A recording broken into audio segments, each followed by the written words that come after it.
Hello viewers, আসসালামু আলাইকুম।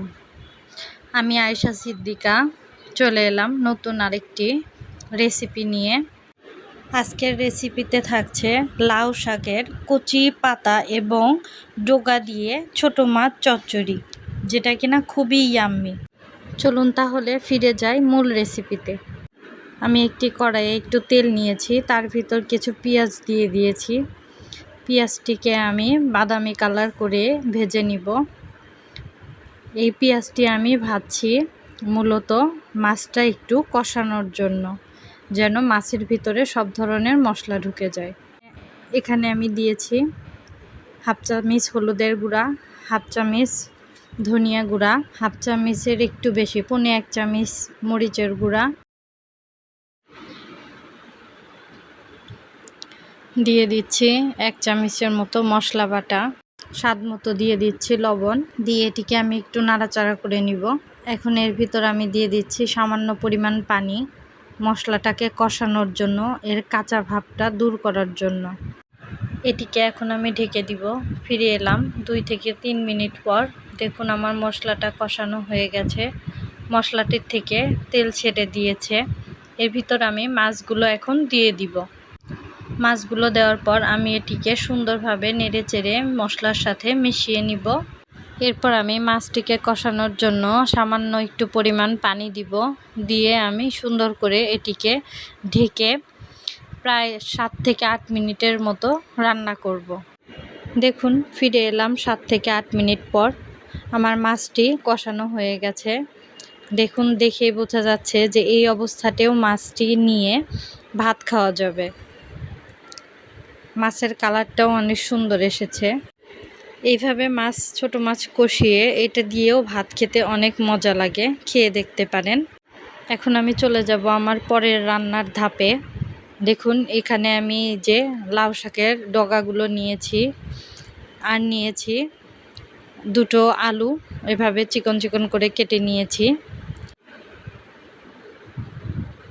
এখন এর ভিতর আমি দিয়ে দিব 1 চামচ ধনিয়া গুঁড়া, 1/4 চামচ হলুদ গুঁড়া।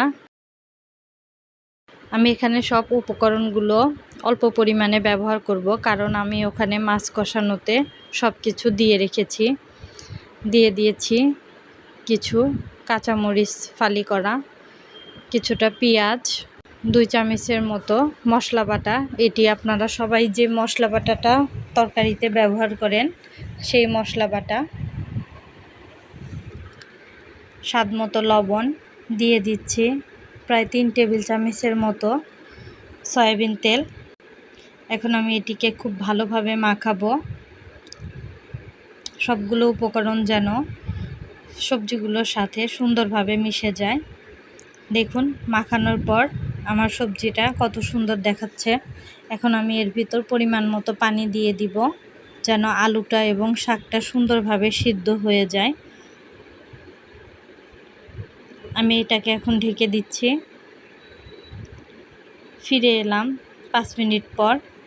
দেখুন আমার শাকটা এবং আলুটা সুন্দরভাবে প্রায় রান্না হয়ে এসেছে, আলুটাও প্রায় সিদ্ধ হয়ে এসেছে, দেখতেই পাচ্ছেন। এ পর্যায়ে আমি কষিয়ে রাখা মাছটি এর ভিতরে ঢেলে দিব। ঢেলে দেওয়া হয়ে গেলে এটি সুন্দরভাবে আলতো হাতে সুন্দর করে নেড়ে চেড়ে নিব। বেশি জোরে নাড়া দেওয়া যাবে না, তাহলে দেখা যাবে যে মাছগুলো ভেঙে যাচ্ছে। দেখুন তরকারিটা দেখতে অনেক আকর্ষণীয় লাগছে।